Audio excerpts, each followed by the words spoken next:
Sunday, the 2nd of April, 2023. In this evening's show, we react to the absolute shit show at Deepdale yesterday as the Mycosaurus unbelievably sets us up with 5 at the back and once again left our best players on the bench in a must-win West Lancashire derby against the Nobbers, which we lost badly, very badly. I'm John Aspinall, Mr. Seaside's podcast. Match reaction show, PNE 3, Blackpool 1, FFS. With a great tradition.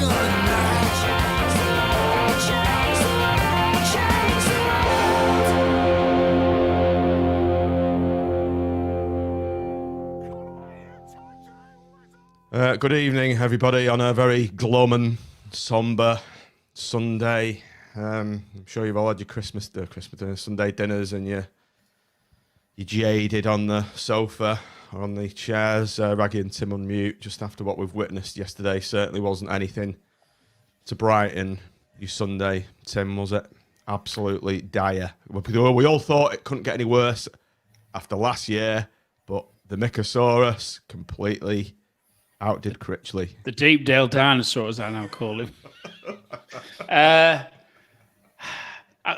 Although I can take some perverted satisfaction from the fact that I sort of predicted it, although I think Tom actually got the result correct. I just got the differential correct. The score correct. I just got the differential correct. That's cold comfort, shall we say? I was stood near Raggy, and that watching that game goes down as in the top 5 of my worst ever moments as a Blackpool fan, and that takes some doing. But that was, for those who had the misfortune to be there, will no doubt resonate with my. But to have those, I'm going to avoid the expletives at the moment. They may come later. But to have them chanting Blackpool get battered everywhere they go, and you get Blackpool's going down, and we've got to just sit there and take it, because the reality is we were that shit. You can't even argue with it. Nope. Was incredibly difficult to take. Incredibly difficult to take, particularly as we're going to go on to discuss. When I'm not saying it was avoidable, but we almost like gifted it because they were not good. They were not good, and we were too scared to have a proper go at them. And the beat is in second gear, Tim. I will never forgive the dinosaur for that. Never forgive, because we didn't even make an effort. And we'll go on to the reasons why that was, and who should have been picked and who wasn't even in the fucking squad. I know you're talking about. We'll talk about that as we go on. But to say I was, it could have been listen. You can lose a game and still go out and have a beer and enjoy yourself. I just had to go home after that game. You'd gone, Tim. By the time I arrived at the Thatched, you'd gone. Yeah, I couldn't stay. I was so annoyed. I couldn't even stay and have a drink. I couldn't even socialise with people. I was that fuming, and I still am. All today, I've been thinking, a 5-year-old kid could have picked a better team than our manager did yesterday. But I'll hold my counsel, and I'll come back on it. Raggy, when I just drove, I parked just near Blackpool Road, and as we turned the corner and walked down Moor Park towards the ground, we saw the massed ranks of the Blackpool fans being escorted by what looked like an army of police, which looked it was a sight to behold. Were you in that group? Oh, of course. We have to let them know we're there, don't we? Yeah. Well, that's just normal now, isn't it? And that's what they do when we go there. But what was the mood like on the march down to the ground? Well, it was all right, but I mean, I'm struggling to even care to bother about it before the game. If I'm honest with you, like, it just doesn't really matter now. I suppose what I'm getting at is was the mood dampened as soon as the team news came out? Because I think that was like the pin in the balloon moment for a lot of people. It came out the night before, didn't it? They had the team the night before. The only change was Thornley. It must have been a late change because that team was out. That team because some people in the club still can't keep their mouth shut, roaming around. I was about to say, how did that come out? Well, because our superstar Coventry fucking brethren just like to go around, don't they, telling people. So, because I've had it with them idiots. And that stems right back to the Coventry game, like, and it's fitting really, because I wasn't on here for that Coventry game. After that Coventry game. We didn't do one. We didn't do one. Oh, did you not? Well, I can't, because I was fuming, and I've gone up 10 notches after yesterday, but at that game, I went round to McCarthy and told him what a disgrace he was, standing there, flicking through his bleeding iPad like that, with TC, I can't get a tune out of a grand piano. That idiot. 3-1 down, flicking through that, and then the fourth goes in, and he's still flicking through that. He's got Boardroom Pervader 10 yards away from him. So I went round and told him, what the answers are here, Mick. They're here. What did he say? Got your best players on the bench. What did he say? He just stared forward, didn't he? Didn't say anything. Off we go. Fuming, and you hear all this stuff about Coventry fans in corporate giving Blackpool fans shit. You've got half the bleeding ground full of Coventry fans. Total nonsense. Been going on all season, that's added to it. I don't care what anyone says. You get the people saying, it shouldn't make a difference. Well, then home games wouldn't make a difference, would they? If fans didn't make a difference, home games wouldn't make a difference. Raggy, last season, I was at the end of the season I was sat next to Hubby. Couldn't even fucking. I'm not quite with it. And he basically said, because it was actually the Derby game, and he said the Blackpool players hate it when they give the whole of that end to the opposition, because he said it's relentless all game. It just doesn't stop, and it's a little bit different. If you're behind a goal or whatever, or in a corner, but giving the whole length of the stand to an opposition team, they're at you all game. It might have dissuaded the ref from giving that second penalty and sending Joker, whatever his name is, the striker off. These things all make a difference, and it's the first things the players see when they come out on the pitch. If they go 1-0 up, which they predominantly have done this season, these teams, then it's like a home game and they're having a party. The actual stats of it are that we've had 8 games done that. We've lost 4, we've won 3, drawn 3, and won 1. We've got 6 points out of them 8 games. What is that? Is that when it's full of away fans? When we go away fans, yeah. Right, we've got 15 points at home without the away fans having the full lot, and 6 points with it. Well, Raggy, you know that phrase, closing the door after the horse has bolted. Well, here it is again now. So now we've decided that we're not going to do it. I mean, what is it fitting for the Wigan game? For the Wigan game, yeah. But is it coincidental? And forgive my cynical nature, right, through this whole show now. But is it too cynical to suggest that Coventry was the last team here, and our superstar Coventry contingent that have come in, and they got the whole stand and loads of corporate and everything like that? Because I don't trust them. One of them idiots said to me he was going to come for a pint in the Arndale with me. Only 2 weeks ago or so. I didn't make a big deal of it because the occasion where it happened wasn't quite right. But did you take him to Five Guys as well? Even my missus looked at me and said, "What's that all about? The Arndale?" I said, "Oh, there you go. This is what we've got." It's like the seafarers, isn't it? Of course it is. It's pretty. What did Dominic Raab call? He made an absolute bollock, didn't he? What's Paul O'Grady? What did he call him? Paul Grayson. Did he? Called him Paul Grayson in PMQs. Yeah. Well, we might as well get these. We might as well get Paul O'Grady in. He might do a better job, and he's not even with us anymore. But sorry, I know I'm going to go off on a tangent, but I am fuming because it's just gone on to the next week. We had the piss taken out of us at home against Coventry. And I think I said that to people privately. And it just felt like that the club took the piss out of the fans that game. And it wasn't on. And McCarthy was certainly taking the piss. And I can't believe we've gone there yesterday and that has happened. Can't believe it. It can't be allowed to go without sanctions going off somewhere. And I'll put it here now. We are going down to the training ground this week. A group of us, and they are having it, them players and that management team, they're getting told. No shenanigans, they're getting told. It's not on. There's 7 games to go still this season, and they need to get their heads out of their arses. Now, the players, and bless poor Josh Bowler, who's the only one that had the balls to come back on that coach yesterday. Another joke, by the way. Elaborate, Raggy. Elaborate. Right, the coach came back to the ground, so I thought, I'm going over there to have a word here because I'm not having it. It's a disgrace that. Go over there, one person on the whole coach, Josh Bowler. Just looking dejected and apologising and say, so where is everyone, Josh? They went back to the hotel.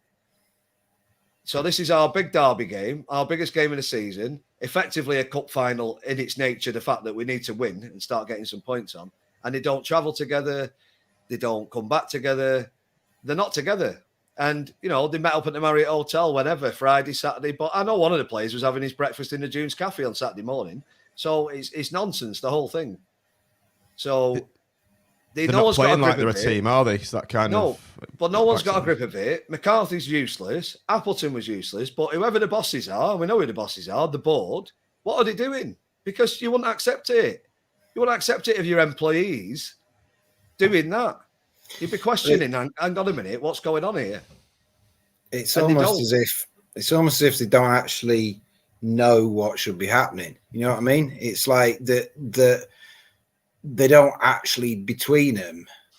I was thinking this before. Between them, there's two football fans that own. Well, a football fan owns the club and his mate, and then the football knowledge that they apparently have is an ex-agent. And it's like they don't actually know what it should be like. What do they want? What should it look like? And they've struck lucky with one manager, and then that's all been very rosy, and everybody's gone, oh, aren't they wonderful? Aren't they brilliant? Haven't they brought all this joy to the club? But actually, the other three managers have appointed, it hasn't worked, and it hasn't been right. And there's been, you know, you go back to Larry first. There were clear. There was a lot of discontent around that. It was not a good feel. It turned toxic. Appleton, it turned toxic, and this is turning toxic. So, you know, that doesn't suggest the structures are right. It's not a case of after the Lord Mayor's show and hindsight and wonderful hindsight, all these things. Anybody, listen, I don't want to talk too much about Managerial Board, but I remember being asked, "What do you think about Appleton?" What do you think about Grayson? Because I was still involved. And I said, why are we even looking at Grayson? And we were. And I'm not going to go into the whys and wherefores as to what was going on. But it was obvious that Grayson was not going to be a good appointment.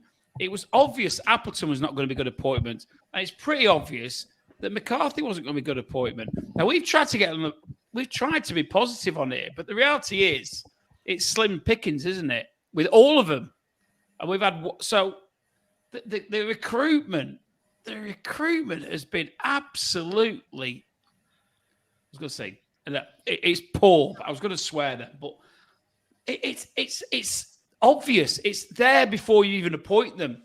Anybody who appoints Grayson with his managerial record in the championship knows he's not going to. Sorry.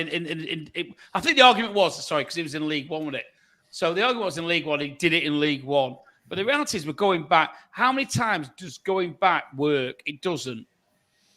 We've then got Appleton, who, you know, listen, we saw the reaction from certain elements, particularly like the mucker element, which was only a reflection of what we're all thinking. Why are we going back to Appleton?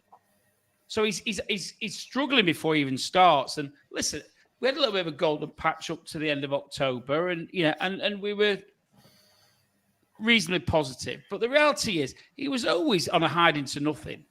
McCarthy's come in, but every time we're back, we're batting against bringing in managers who play into different systems to everything that's gone before it, aren't we? So we've got a scenario where when Critcher leaves, we completely change the system.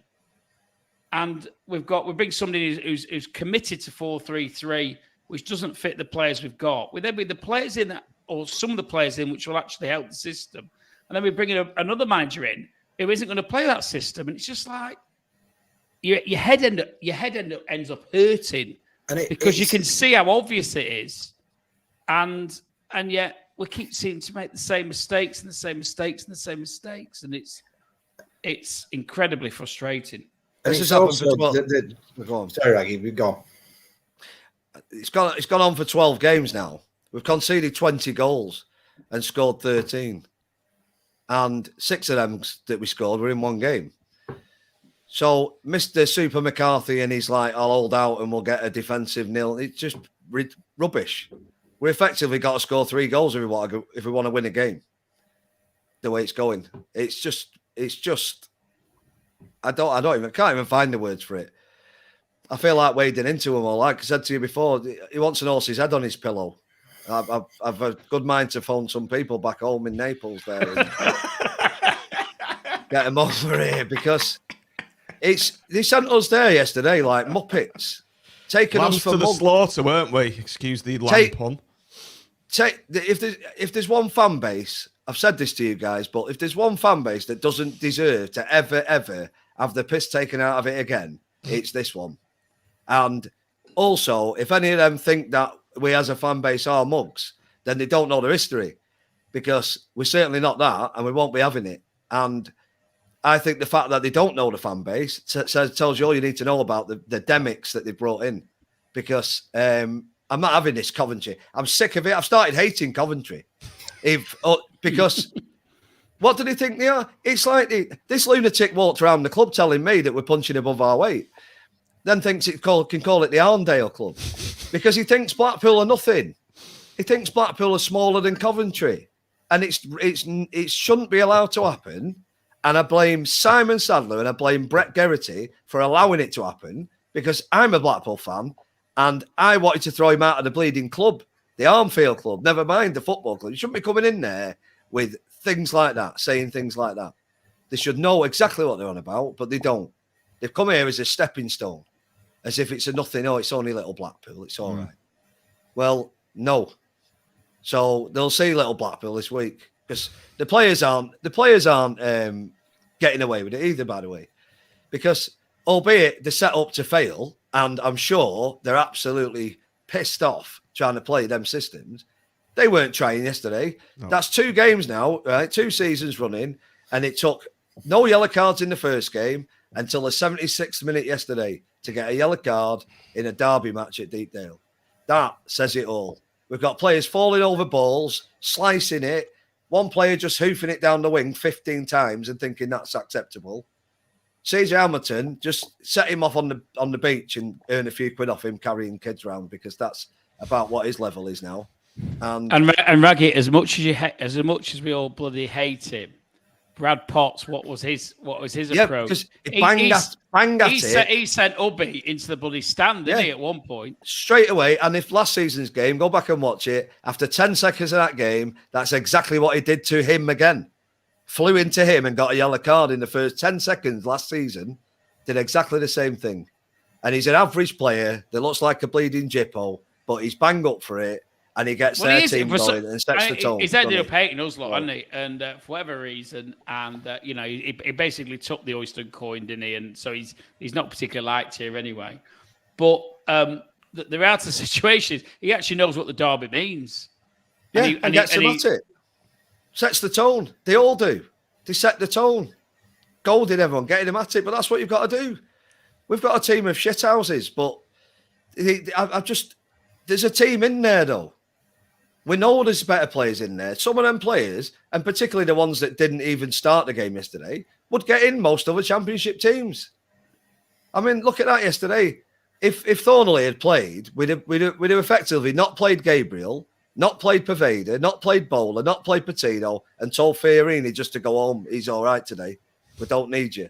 That's 5 players. That's ridiculous. All 5 of them should be on the pitch in that game. Let's move on to the lineup then. Let's bring it up and have a look. The team sheet came out about an hour before kickoff. Dejected me as I was walking down towards the ground, and it was Maxwell, Gabriel, Connolly, Nelson, Husband, Lyons, Dougal, Anderson, Hamilton, Rogers and Yates. On the bench, Grimshaw, Garbett, Thompson, Patino, Carey, Bowler, Paveda. Matt, let's come to you first. Your thoughts when that shower of shit dropped on your mobile device? Well, I hadn't been privy to the team on Friday, so I was actually weirdly confident about this game. I really was, because they're shit at home. Their fans are not happy with the negativity of Lowe. The Preston fans I know don't like Lowe at all. And I thought, if we put anything close to a semi-coherent, balanced side, playing with the best players that we've got, we can put them under pressure. We can get them grumbling. A big crowd full of a big crowd full of a lot of their sort of floating fans can turn, and we can do it. And I was weirdly confident. I really was. And then I saw the team sheet, and I just thought, for fuck's sake, it's not what is that? I couldn't even work out what it was, where anyone was playing. Yes, and I saw Tim and Nick just before the game, didn't I? And sort of, or just when we got inside and said, something like another feast of free-flowing football in store for us then. Tim, we briefly discussed putting Kesh in, but we soon logically deduced A, he won't be fit because he's not played all season, and B, he'll be fasting for Ramadan, so he shouldn't be anywhere near 100%. The starting 11. And in he goes. Yeah. I mean, I knew, and I'd heard on the morning that because Thornley was originally in the team, as I understand it, Gabriel wasn't. So, so the original back three was obviously Nelson, Husband, and Thornley.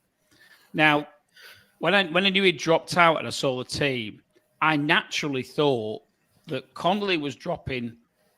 This is before I go on to my other issues. That Connolly was going to drop to the right hand side of the back three, and that Lyons was going to left back, and that Gabriel was playing right back, because that would be the logical thing to do. But instead, we decided to play Gabriel as the right-hand side of a back three, which I think if you asked any Blackpool fan who would do a better job on the right-hand side of that back three, Connolly or Gabriel, I don't think you'd have anybody who would pick Gabriel. Or if you did, it would be the idiots.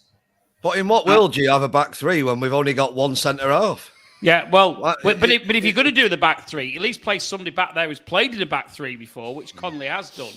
And then I thought, well, where the fuck is Thornley? Sorry, where the fuck is Fiorini? And I thought, well, he must be injured again. Yeah, I thought that. I thought he's got to be injured. So we're thinking about Fiorini's not another centre midfield injury again. And I went through all the game believing that Fiorini was injured, and then I find out that the dinosaur has actually told him that he's not needed because it's not a game for him. Turned up at the ground. Turned up at the ground as well, to be told that, by the way. Yeah, and he's still not good enough when we've lost Thornley. Tim, cut him a bit of slack. He's only got 7 subs. Come on. And he's got two left backs. Two left backs in there. And it's Sunday League. Football. Fiorini started 7 games for us this season, and as a manager, you'd expect him to know how many games we've won with Fiorini in the side. And the reality is we've won 4 out of the 7 that he started. Wow. We've only won 8 all season. That tells you a story, doesn't it? That thing about as a manager you'd expect to know, right? Kesh, I like Kesh. I have a lot of time, or what Kesh has played for us. I've got a lot of time for Kesh, but he's never actually played well at number 10 for us. He's played well on the left side of attack. That's what he does, right? Paveda was brilliant at 10. Brilliant. Burnley is better in that position as well, isn't he? Burnley, I'm just going to that. Burnley, Carey was pretty much man of the match. He was brilliant. He's not played him at 10 since. We've got 2 other players who've in the last, whatever it is, 6 weeks, 8 weeks, played at 10 and played really well. But no, we'll play Keshi there, who isn't a 10, or who has never, as far as I can remember, has never played well at 10. But is it because he's got 10 on the back of his shirt? Is that why he's picked him there? And he's just come up from injury. And he's in the middle of Ramadan. Yeah. And he's never going to have the energy to go the full 90 minutes anyway. And this is the most blood and thunder game we've got of the entire season, arguably, away at Deepdale. He drops him in. Somebody said in it, it's almost like deliberately watching anything that fans say and doing the opposite. But the fans are saying things that I genuinely think we've got a manager who hasn't got a frigging clue what players we've got and what positions you're playing. And I think he's just playing his own version of Championship Manager, where because he's done it before. Well, you could do it before somewhere else, but you've got to actually know the players you've got, and to play Gabriel right hand side of a back three when you've got Connolly who could do the job better, and then you tell the best midfielder that we've got to fuck off home because you're not wanted. On top of that, he did it at Burnley as well. He did it at Burnley. So no wonder he got in his car and fucked off, because the reality is he's the best. He knows he's the best midfield player we've got, and he's not even fit to get in the squad. I don't blame him for bogging off home. I don't blame Pavida for bogging off home, because the reality is they're gutted because they know they're better than what we've got, and they are. They are. And the fact that we've got a manager who can't even see that, it's beyond frustrating. And again, it feeds into why we are. I had to go. Honestly, I couldn't speak to people yesterday.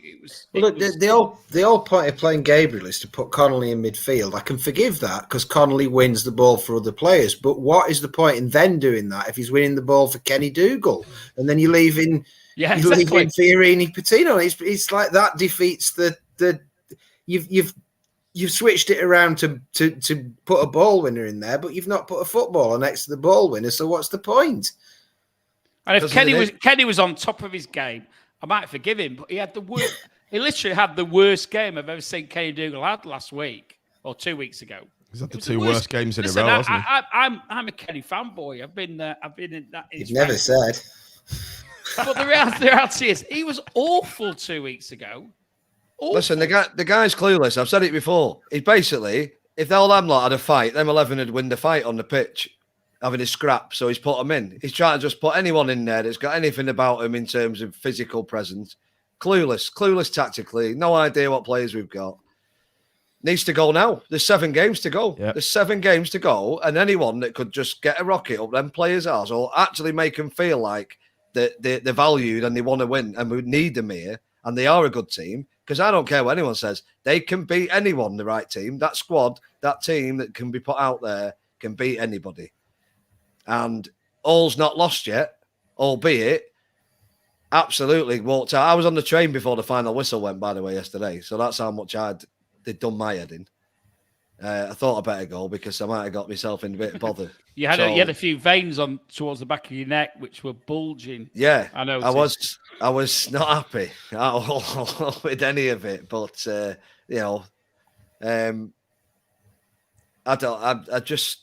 don't know. Like everyone else, I was home. I never go home on a Saturday. I'm always known for being the last one in that home field. I was home, led in bed at 8 o'clock.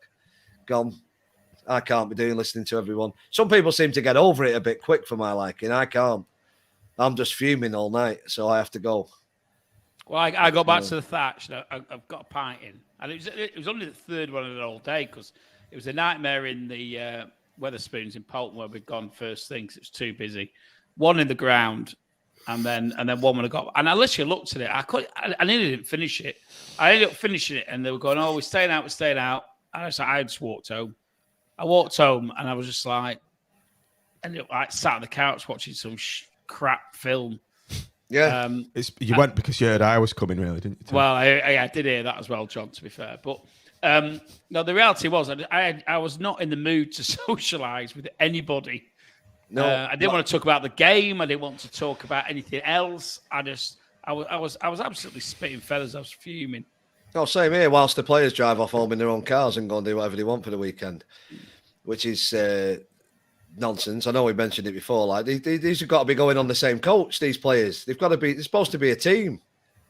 I don't know what the mentality is behind all that crap. I do not know, but that's not it. That is not it. The Armfield Club, we've got a football team, haven't we? And they got their biggest game the other week when they got that semi-final Lancashire Cup, and they spent the whole day making it sort of special, big occasion for them. They were up against a team they were expected to get beaten by. They went there, coach, had something to eat, got a coach together, came back together, got beat on penalties when they were expected to really be getting beat 3 or 4-0 in that game. But that just brought everyone together. What a great day they had. What a team, what morale they had. That's Sunday League performing better than Blackpool in the local derby. And that's blamed from the top of the club right down to the management of it, because if I was in charge of the club, I wouldn't be accepting that on the match day when I found out what the plans were for the players. No chance. It's not what the fans, we don't want to see that. Want to see everyone up for it. It should have been a week of team building and positivity. Two weeks, Raggy. They had 2 weeks to get this sorted. Absolutely, it should have been positivity about Big Derby Day and all that. So we can give them idiots as much crap as we want down the road with the 10,000 balloons and the flag wavers. But they were building for it, weren't they? They were building for it. They were hoping and trying and doing something to try and get momentum going for that game. You know, they even made up the bleeding reclaiming the bloody town end or something, like whatever it was. But whatever they were doing, they did it. You know, they moved fans, they reduced our allocation, they done all that. You know, they did what they needed to do to make it into a derby match in their favour.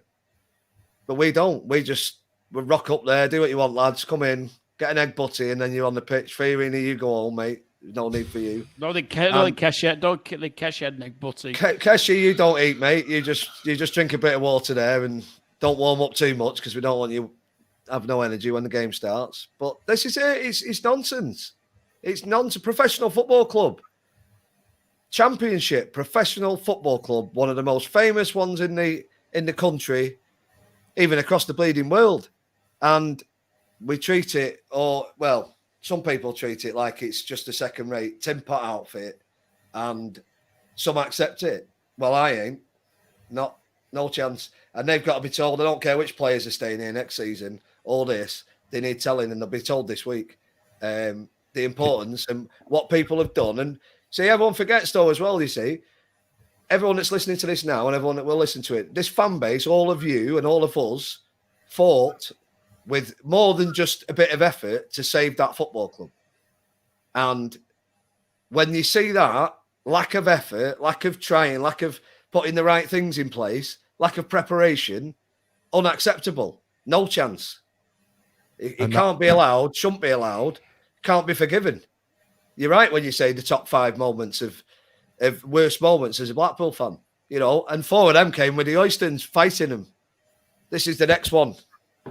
It's ridiculous. I feel like everyone's had the piss took out of him, and I can't be having that.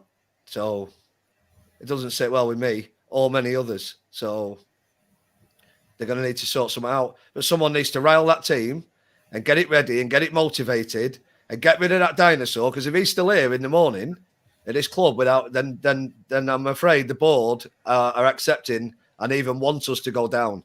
As ridiculous as that can sound, how else can you go by that? I think he should have been potted about 8 games ago after that Rotherham and Huddersfield home games when he set up to draw them. Totally agree. I totally agree. But the thing is, absolutely, there's no doubt about it now. There's absolutely not 1% of doubt about it. It's been a farce the whole season.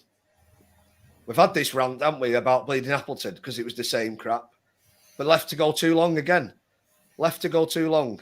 He should have been gone well before. And the reality is, Raggy, with the benefit. It's not even with the benefit of hindsight.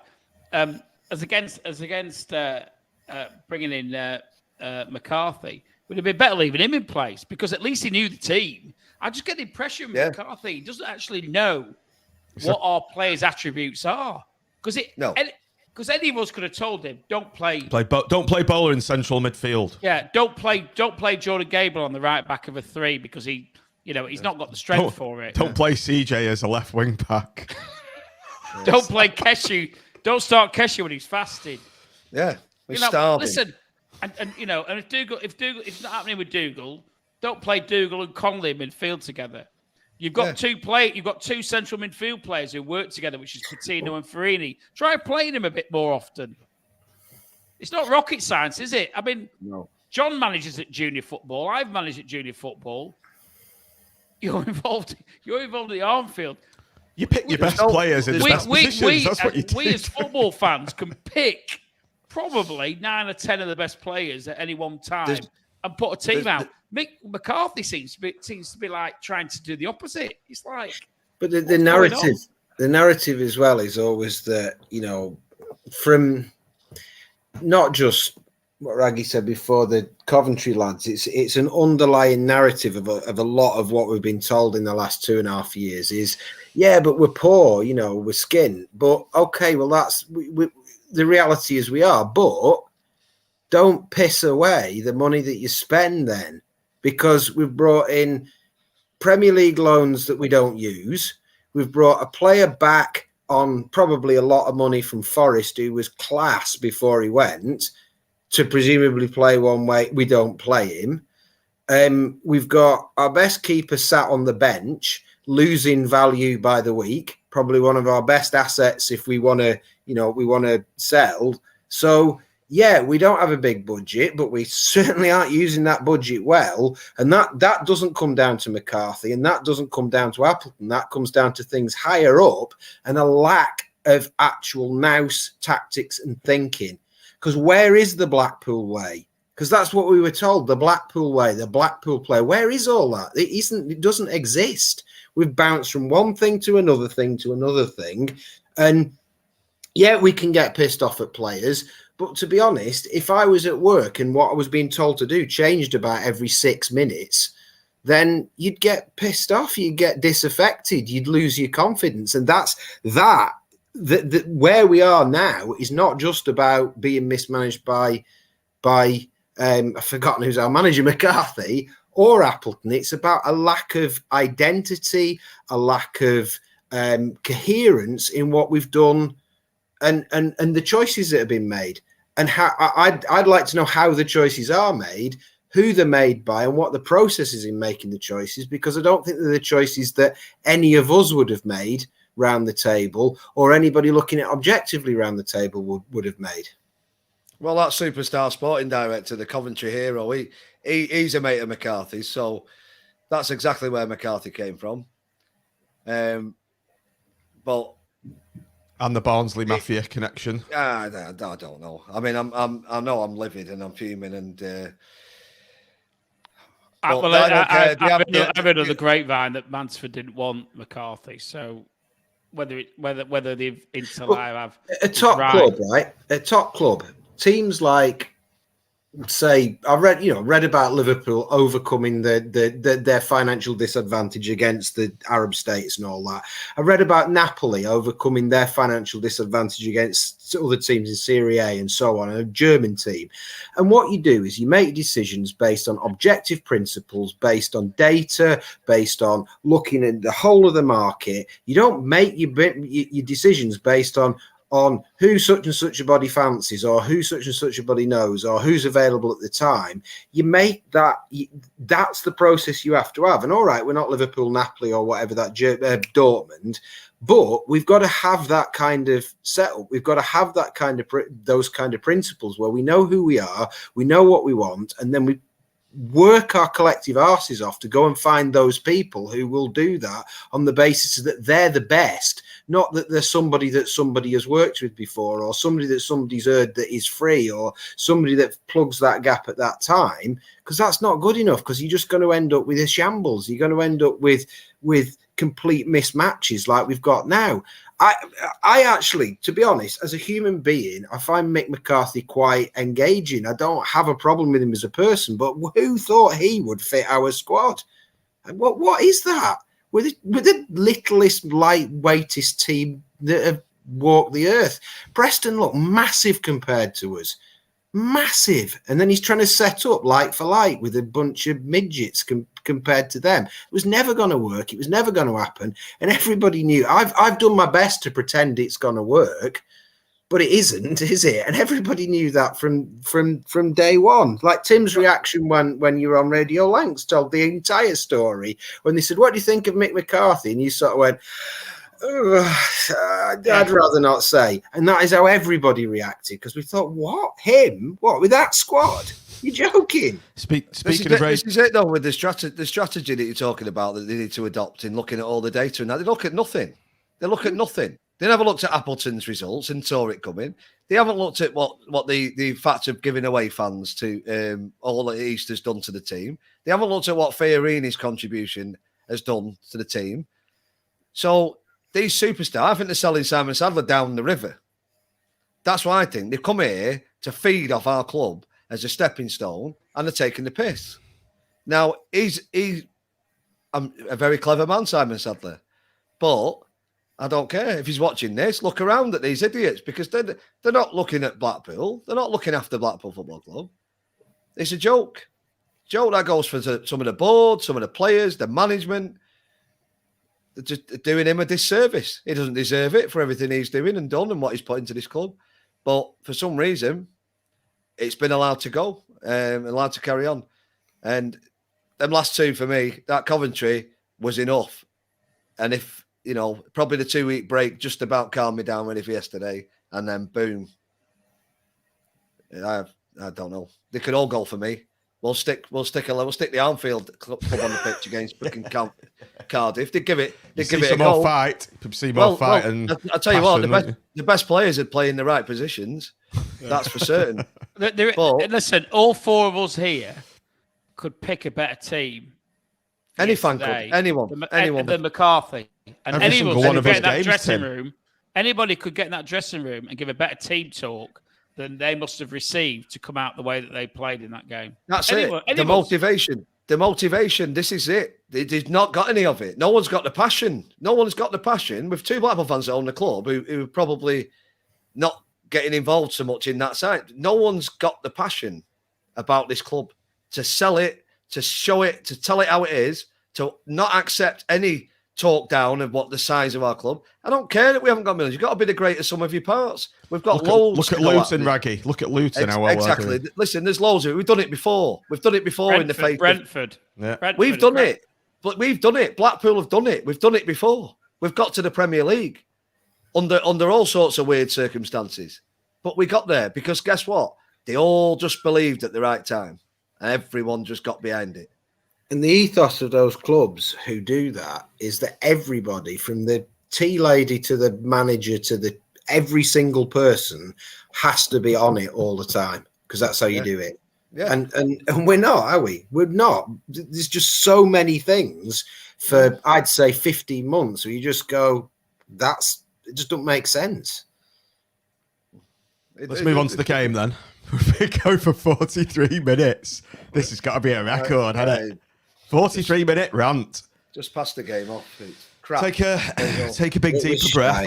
Let's have a quick. We'll have a quick drink of Raggy Aid and let's get the second session of ranting going. Right, have it. Whoops. I'm not just saying this for the lols. Have it. This set the tone. This set the tone of the game for me. When Nelson spoons it out for a corner, and was it the first few minutes, and they nearly scored from it. Yeah, well, exactly. It was a repeat. Rogers fell over the ball.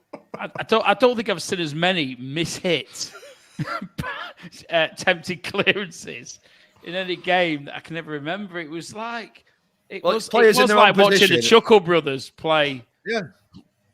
And it wasn't. To be fair, it wasn't just him.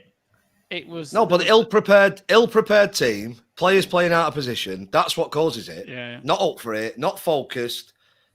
That's it. Set off like that. We laid down and went 2-0 down. That's what happened. We laid down and just let's go 2-0 down. And that can't be accepted. I think Eddie H in the comments has been on the Raggy Aid. I think he's nicked all your supplies off you. It's because you didn't go out on Saturday night, Rags, and he's nicked all your Raggy Aid. There's not enough left in this town for me to calm down. He went to the Arndale and got a 24-pack of Raggy Aid. The Arndale. Think about it. I mean, that's up there with the seafarers. Well, it's just farcical, isn't it? It's farcical. It's the best ride we've ever been on. Don't forget that. Like someone at Old Trafford saying, "Oh, we'll go out. Let's go and see the Mark Busby statue outside." They wouldn't say it. Let's go over to the Mark Busby Club. It's ridiculous, but that's it. That's how we should be, that professional. But we're not. And it's allowed to happen. And it's really funny. They've been here for 3 months. They must drive past the field every single time they come. There's a huge It's statue of the great man right outside the club as well. He's And been a in massive it. picture of him on the wall behind it. Yeah, a in case huge I missed mural, that. a club, and a statue. Listen, Chris Badlam's been in it. I showed him round the club. He mentioned the phrase "punching above our weight" to me. At which point I said, "If you say that again to me, you'll be leaving this club." What's that? That's not. And then I gave him the old speech about Ballon d'Ors and everything else that we've got. So do you know at Coventry now, mate? You're at Blackpool. But that's the attitude that we should have in that club, but we haven't got it. You should have lined him up in front of the punch bag machine. Down.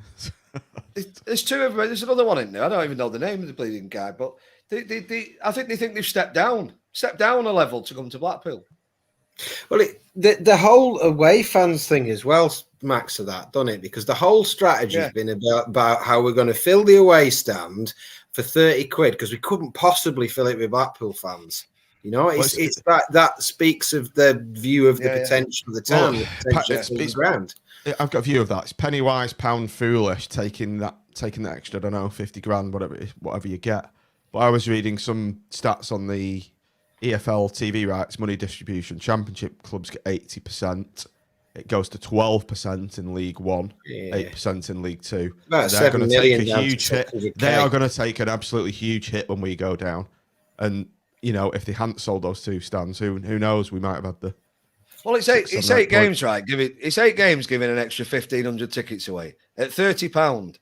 It's 45 grand. They're not all £30. Obviously, there'll be concessions and everything, and a little bit of beer, which we can't only sell so much over a half-time period. It won't be that. Maybe beer material really. It'd be 2 or 3 grand.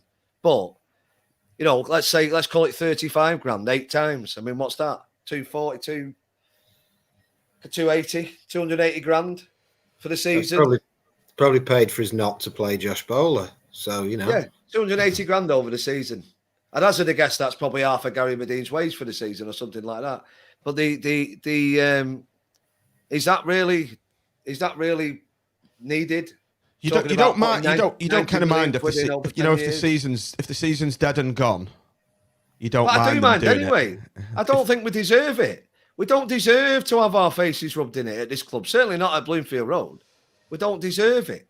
We've had enough. This fan base has had enough grief. We got our faces rubbed in it yesterday. That's for certain. Yeah, we did. No, I know we did. Yeah. But it's had enough. We don't deserve it because of lack of effort, preparation, and will to do it. They shouldn't be negotiable. I don't think this bunch of players and arguably the club don't deserve this fan base. They don't deserve. No, they don't. Certainly didn't deserve the support yesterday that they got. They don't, and we don't deserve to be mugged off. And it's not on from any of them. And any player, they all know. The players yesterday, they can come off thinking they've done that. They'll all be pissed off because of the formations and the team. I know that. They didn't give it 100%. I don't care. There's no bodies on the line. Maxwell, he wants strangling, that guy. Blames everyone. Every time a ball goes in the net, blames everyone else. Let's get back to the game and we can discuss that. Let's get back on track with the game and we can discuss that. Keshi's obviously hit the post in the only kind of bright spark of the first half. We did start off okay. First 10 minutes, didn't we? As we've said this loads of times before, haven't we? We have an okay spell for 10 minutes in games and that's it. I don't think we did start that well. I thought we started really... We had a little. We came back into it a little bit. But I thought we started really cagey, and I thought we completely lost the midfield. And I said to the lad who was talking to, I said, like, this midfield's shit. We need to get Dougal off. We can't pass the ball. It was like we just couldn't pass the ball. And then we had 2 quick chances. But I thought they started really poorly as well. And they look really scared. They sliced the ball out of players' stuff, and we just didn't seem to want to chase that down. We didn't seem to want to put the pressure on them. I thought they looked a bit ragged, and we didn't do anything about it. We just sort of let them play themselves into a groove. And the number of times they terrified us just by getting the ball about halfway through their own half and then just walking or running up the pitch. It was mainly on the left-hand side, and Gabriel was caught goal side constantly. But he's playing like out of position. Yes, to say it's been the same all year. It's like Jake Beasley on the wing at Hull or whatever. Players playing out of position has been the story of this year. And do you think they'd have been pushing so far up on the left-hand side if Bowler had been on the right wing? Yeah, exactly. Yeah, exactly. No chance. Great point. That's a great chance. And it went into that far corner 3 or 4 times in that first half early on, and we did nothing with it. Because every time it happens, I think if Bowler was on the ball now, different game. Yeah.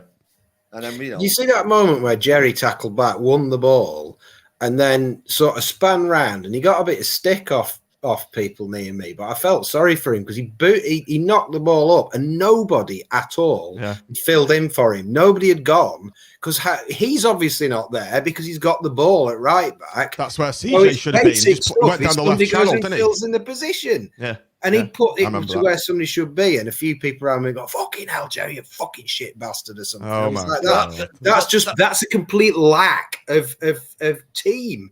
Of course it is, but that probably came after. That's probably followed on from the 15 times that Husband played the same ball to nobody. Yeah. Husband, Jesus Christ, in that first half.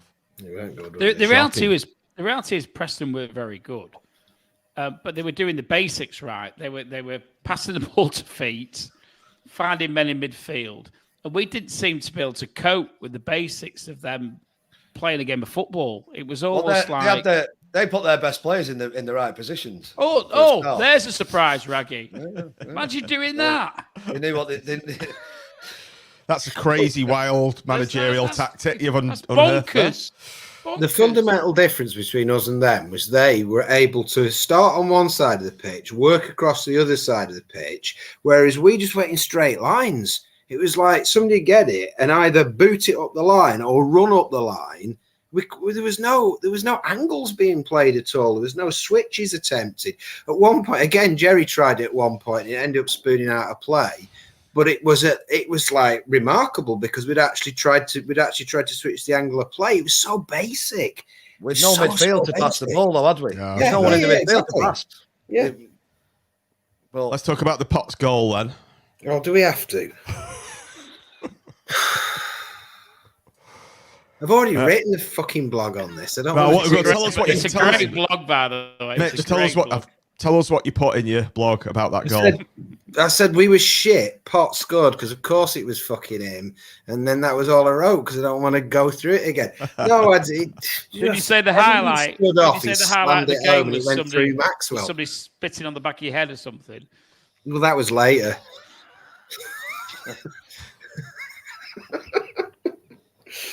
One thing I wanted to bring up on the Potts goal was CJ Hamilton's air quotes clearance. Well, what that's what left wing backs was do. that? But there you go. There you go, Brad. Go and have a shot. And then everybody stands off him while he lines it up. Dougal's like, shot tackle, shot. Oh, go on then. I'll close him down, maybe. And by the time he's got there, he's got his shot away. And to be fair, it was a good strike. But that header from CJ, what was he doing? CJ may as well have just left it. He should have just left it. Why did he try? Yeah. He was teeing him up. He thought it was a Blackpool player.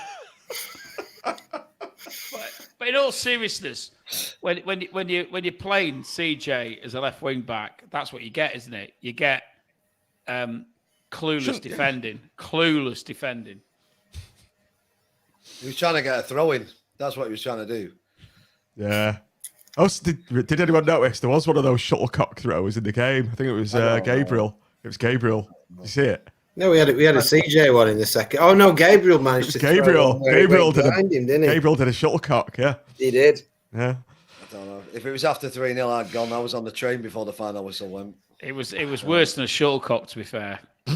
Because even CJ doesn't throw a ball in that badly. It's probably the worst throwing I've ever seen in my life. So yeah, we've gone one down, and it wasn't long until the second came. Ben Whiteman free kick again. I've put laughable there in the banner. Laughable defensive work from Connolly. Just let his man go past him, and then decides to yank him back. That long-haired player, Avoria, I can't remember what his name was. The Spanish-sounding player, but Tim, talk us through this goal. Who's at fault for it? Well, I know a couple of people have talked about Keshi maybe turning inwards. But actually, we had a game walking football this morning, and one of the guys turned up who said he was right behind the goal.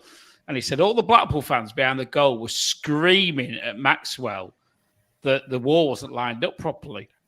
And because they could see there was a gap there. And I watched it back. I was watching it back just actually before we came on. And to be fair to Keshi, I don't think he turns that much. Most certainly, it's gone way round him anyway. There was acres of space for Whiteman, and you've got to say if the keeper doesn't, and this comes back to, and Raggy spoke about it earlier. What really frustrates me with Maxwell is that when he makes a mistake, and he makes a mistake later when he drops the ball, and all he ends up doing is having to go at other people about what they haven't done. When the reality is, it's him. And a keeper's got to line the wall up properly. He didn't. End of. Because if he'd lined the wall up properly, no way Whiteman could have curled the ball around there. And Keshi moved a little bit, but he was nowhere near it. It wasn't like it just skimmed off his shoulder or something. He was way round it. So the Mick I saw in the post-match was blaming the wall. He said they've ducked and got the head on it. That's not the case. It's bullshit. If you watch it back, it goes round the wall, and it isn't that close to Keshi. It is not that close to him. He's not ducked out the way. He's slightly turned sideways, but it's gone for me, it's gone a foot to the right of him. That's because Maxwell will have been in at half time ranting and raving and blaming everyone for it. So McCarthy's gone with that. Oh, it was the wall. It's the wall. But, yeah. It's rubbish. He's piss poor. He needs to go and all now, Maxwell. He's had enough now. Well, we've been trying to get rid of him for that last 8 weeks, but and I have generally said that I didn't really matter between the two, but it's evident now. Even a 9-year-old knows who's at fault there. Yeah. And listen, every time he kicks the ball down, every time he kicks the ball down the field, he's trying to kick it straight, and it goes off. It always skews off to the right. And it almost, I think he tries to play it like that's what he intends. But then and it didn't happen so much yesterday, but if it goes sailing over somebody's head into the throw, he throws his hands up as if to say, why aren't you 10 foot tall and able to keep that in play? And it's like, I'm not funny, mate. Kick the ball straight. If you're going to kick it, which I don't particularly like anyway, I think we're a lot better playing to feet in one of the wide positions. But if you're going to kick it long, kick it somewhere near somebody who actually plays in a tangerine shirt rather than just hoping that, sort of a random boot down the field that gets skewed off to the right every single time you do it, and then try and make out that somebody should have been there who wasn't. The way to play it more for the not, as soon as you're hitting it long, you're going 50. Well, you're not even going 50-50, because if anybody's played football, you know that if that ball's coming that way, the percentage chance is with the defender, not the attacker. The percentage chance is always with the defender, unless your player's in space. And with Maxwell, he rarely is.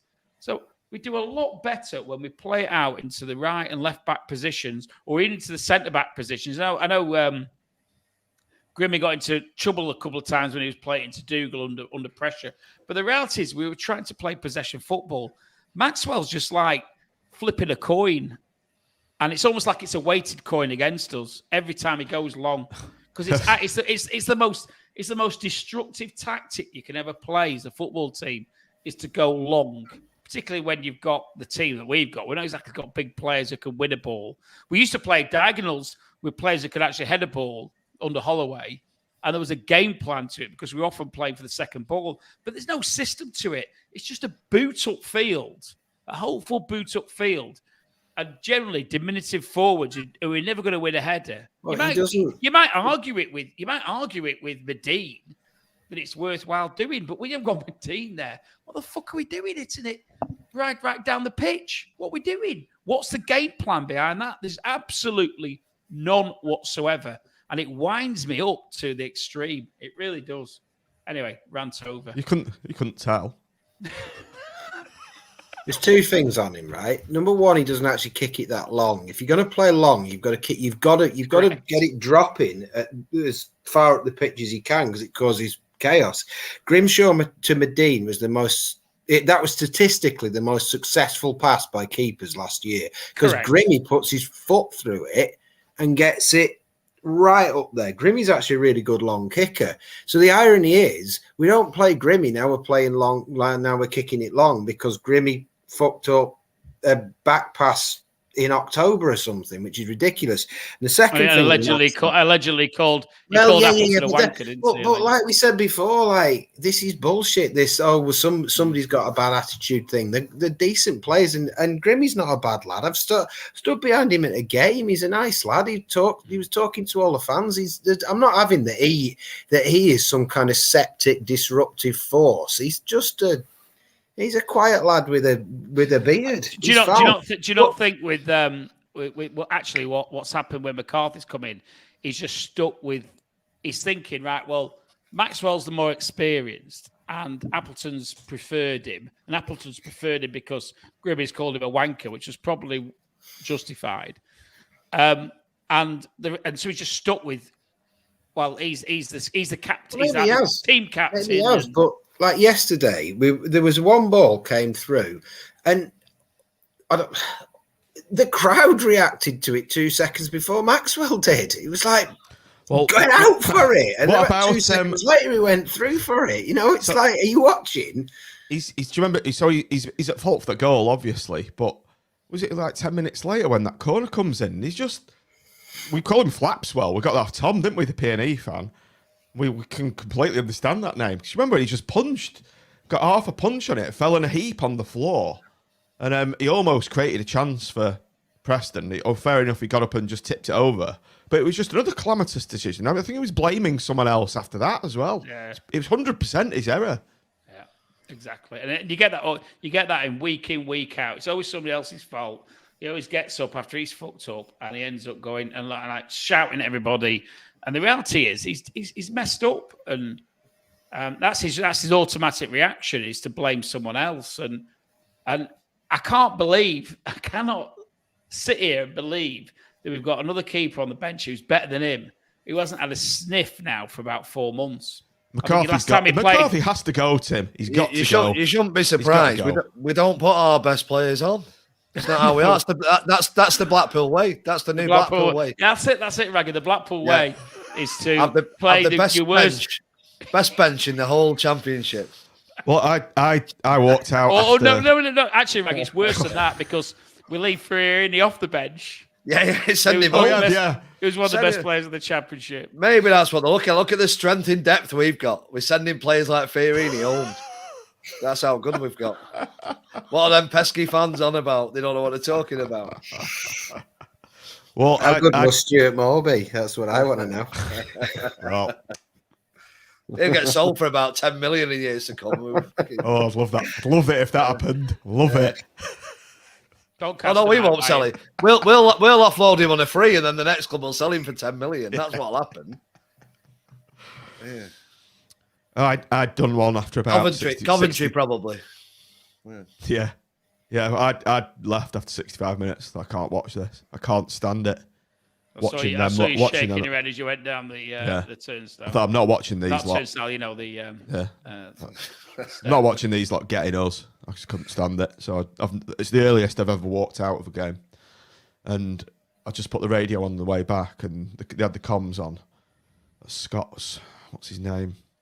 The press commentator and Brett Scott something or other. Scott Reed. Yeah, it might have been him. And at the end of it, he must have said it about 4 or 5 times. He's obviously not the Blackpool main commentator, and he kept repeating, Brett, why have Blackpool got all their match winners on the bench? And he must have said it like 3 or 4 times. Why are Blackpool playing why aren't the best players on the pitch? He said there was an absolutely notable difference at half time when Paveda and Bowler have come on. All right, PNE have taken the foot off the gas, haven't they? But he was bamboozled as to why Bowler and Paveda weren't playing. I don't think they will. Yeah, but I don't think they will have taken the foot off the gas. We were just better because we got our better players on the pitch. Possibly, yeah. Not that I saw it. I'd gone as soon as it went 3-0. I'd gone. But we've got our better players on. It was obvious that the team that came out in the second half was pretty much the team that should have started the game. Yeah. Well, maybe with Fiorini as well. With Fiorini, yeah, of course, yeah. So it was... And Grimshaw. Yeah, I was actually saying they should sub Grimshaw on half time, bring him on. I was actually half surprised it didn't happen. Yeah. I thought it might actually happen, and I think it should. And I think if Grimshaw doesn't start on Friday, you've got to question exactly why is a better keeper being kept on the bench. Not only listen, we've had this conversation before. It's not just a bet. We keep picking. It's boring, Tim, isn't it? We're constantly having this conversation. It's not only that, but he's an asset. Maxwell is never ever. Listen, bless him. He could be the best keeper ever for the next 12 months, but he's never an asset. He's never an asset. And the Blackpool way involves, amongst other things, bringing young players through, developing them and selling them for a profit, and then reinvesting. That's what we're meant to be thinking about and what we're meant to be doing. And yet we leave a young keeper who is better than Maxwell, even now, and he's going to get better than Maxwell. We've said this innumerable times. We leave him on the bench and we play somebody who's never going to be worth a penny for us. Now, in what planet does an owner who's looking to churn an element of players round in a way that makes us sustainable in the Championship, in what planet does that happen? Because they stick with the young player who's going to get doing a disservice to him. That's it. The people underneath, Simon Sadler, are doing him a disservice. A huge disservice. They haven't got a clue what they're doing. Grimmy could be a £5 or £10 million player in 2 years' time if he's played right. They're taking the piss out of it. I'm convinced of it now. So they need to go back to Coventry. They need to be sent to Coventry, don't they? Bob Harris, Maxwell must have explicit photos of Mikasaurus. Dear me. But yeah, he's typical McCarthy player, though, isn't he? He'll be like that, Maxwell. A shouter, yeah. And that's it. Like off Blackadder, the General Melchit.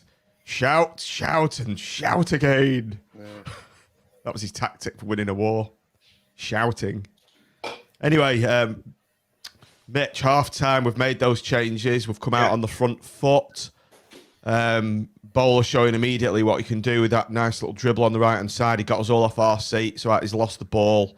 Bit of a half-arsed challenge to get the ball back, but they've just waltzed down the other end. Cannon has just waltzed into the edge of the 16-yard box unopposed. Didn't Super Jimmy Husband defend it brilliantly by running away? No, he gave... Yeah, awful. That ball. Oh, God. Yeah. That was it. Game over. It was pathetic defending. Absolutely pathetic. It was just... I'm just reading what Mark GT there's put on there. I don't know. Just the irony of it all just makes me laugh. That's all. Our bench consists of two left backs, Grimmy and Arbas. Yeah, this game was set up for Carey, in my opinion. I wanted him in the number 10. It's bonkers. Well, look, I think Carey sums up this whole thing, right? He's a good young player who's been constantly played out of position. What development he can have had from being shuffled around all over the place to fit people in, and then when he finally plays number 10, we all agree that he's pretty much man of the match. So then he gets dropped and doesn't play number 10 ever again.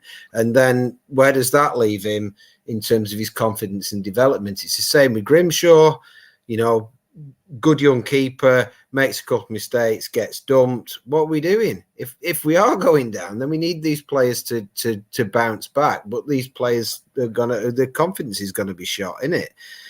And it don't make any sense because we're not actually seeming to pay attention to the development of the assets that we do actually have. Lyons has been in and out the team, even though he's probably the best signing we've made in about 3 years. So what are we doing? What is it serving? There we go. He's run off. He has. I didn't like the answer, did he? I can't remember what question he asked. Hey, he thinks they've just gone 3-0 down. He's done one. Yeah.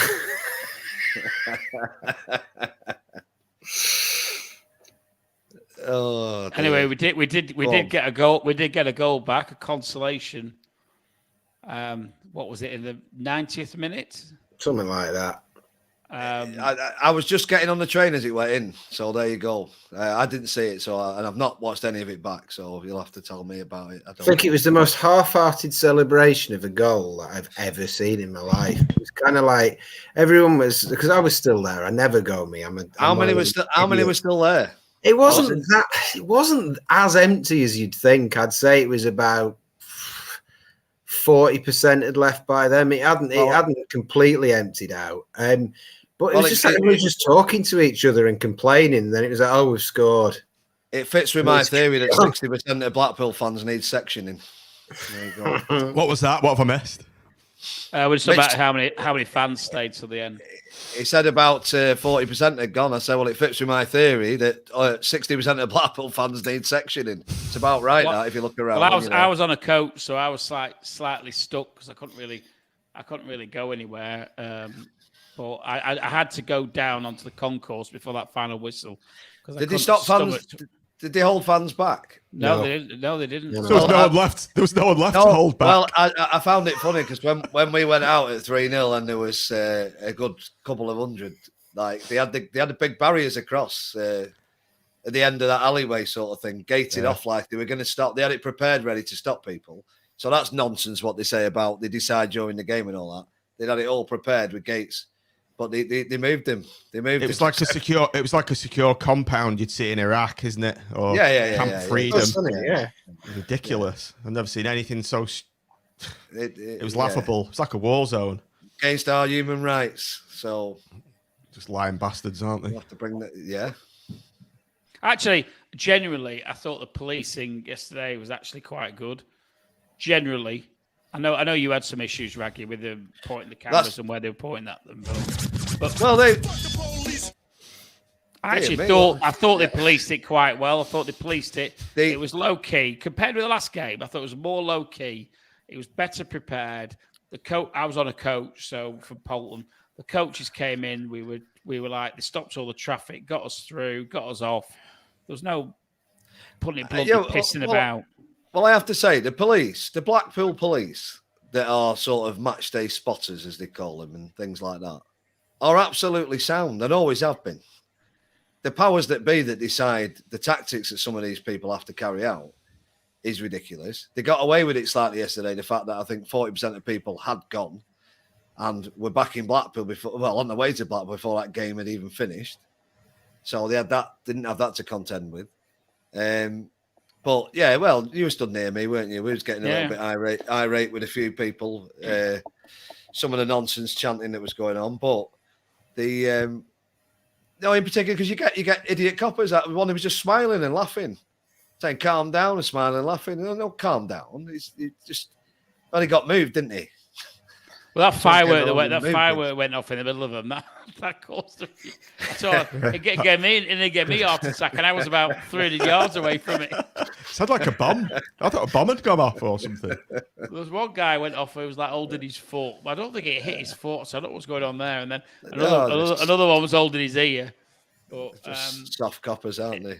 Yeah, but I must admit, I think if that had gone off in the middle of right next to my foot, I'd have absolutely shat myself as well, because it was seriously loud, wasn't it? There was a lot of things seemed to get. There's a lot of things seemed to go on that pitch, especially when Brad Potts popped his head over there. I said a lot of lighters and e-cigs or whatever they were called, vapes, whatever they are. Yeah, we've dug out Maxwell a bit throughout this game. He did make a decent save in the second half from the lap through 1-on-1. Made himself big and. He did, to be fair. Stopped a certain goal 4-1, so give him a bit of credit there. Who'd have thought it? Jan Pervader making things happen, almost scored, dancing through defenders, taking on the left back and unlucky not to show. You could never have seen that, could you? Weird, that, isn't it? But it's also player taking on a player. He must have added it to his game while he's been out. It was also the difference between us and them. I thought they defended really well. They put the bodies on the line. They got across. They blocked a lot of stuff. We actually played all right. Second half, we made quite a few chances, but they chucked themselves in front of them. They last ditch tackles and stuff, and we just didn't do that, did we? Rodgers missed an absolute sitter. Apparently, I've seen it on the Yeah, it was Slow unlucky. VT. It was unlucky with that one. It was one of them where it just looked like he'd done everything right. He sort of ran in, set himself, got the flick right, and it just seemed to screw off his head and go wide. I thought he was a bit unlucky with that. I thought Rodgers was the one player that put a proper shift in yesterday, and he wasn't. And sort of, he fell over the ball. Well, he did, yeah, but it was like. He was trying. He was trying. Yeah, he was trying, and even though he was actually not playing very well, he kept trying and he kept trying and he kept trying, and kind of, some of the others had a bad touch and just gave up. And I thought, fair play to him for a player on loan. Fair play to him. He kept going and kept going. I actually think he got better as a bloody target, man. Apart from that header, which listen, sometimes he doesn't quite happy with that, does it? But apart from I thought he got better as the game went on. Yeah. Where I think he sliced one, and it was just a bit like Dougal and Conley. It wasn't happening, and Keshe, it wasn't happening for them. But they didn't get any better. I actually thought he improved as the game. He didn't hide, and he's been played as a target man. Morgan. We've got Morgan Rodgers, hot young Man City property, and we're playing him as a target man. I mean, well done us. What a great use of his skills. And we just sent his mate home. Yeah. Okay, final piece on the game, which I've titled Pervader, Bowler, Yates, Goal. Funny that, but Pervader and Bowler linking together, and what happens? Oh, we score a goal. Yeah, it's the reality. The reality is all three of those play well. I've got to say, I thought Yates didn't have a great game yesterday. I thought he was very quiet throughout, but the service to him was shocking. So I don't know whether to let him off or whether he just almost like given up because he was watching the shit show that was going on behind him. I don't know, but he did get a goal.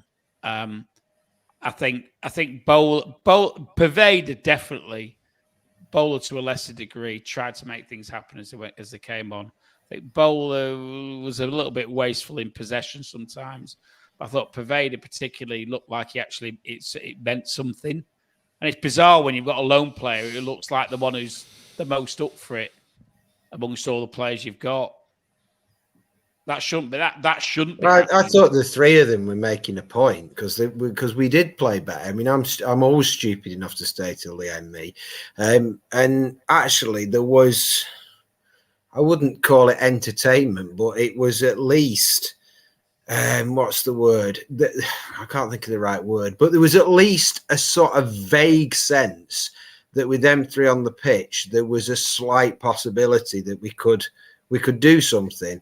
And it was like they were making a point because they just kept getting it and touching it and passing and coming back and moving. And it was like, where the fuck's this been for the last however? And I thought they all three of them that came on did relatively well. And it's a joke it's a joke that we've started with the players we've had. It's a joke. Like I said before, I've got a few mates who support Preston. They all texted me going, "Why didn't you play those three from the beginning?" That's them saying that, This is a really interesting graph. Look at this momentum graph on FOTMob. What is a momentum graph? A momentum graph is momentum. Sean McGinley's invented it. Oh, he is. Sean McGinley's just copyright Sean McGinley momentum graph. So if you look at that there, for the benefit of the audio pod, I'll try and describe it. It's I don't know, a progress line graph, what you want to call it. The first half, PNE have had the vast majority of the momentum, but if you look at the second half, Blackpool dominated and had more momentum, much higher XG in the second half. All right, the graph says so, it must be true. Well, if the graph said so and XG says so as well, it must be true. But if you look at that there, what changed?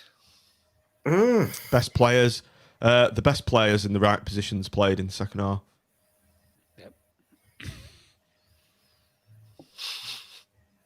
But it's predictable. It's predictable because the best players have played in the best positions before and actually done that, and then they don't get in the team. It's just not. It's not right, is it? Ballon d'Or winner this club's got. Most famous FA Cup final in history, as we know.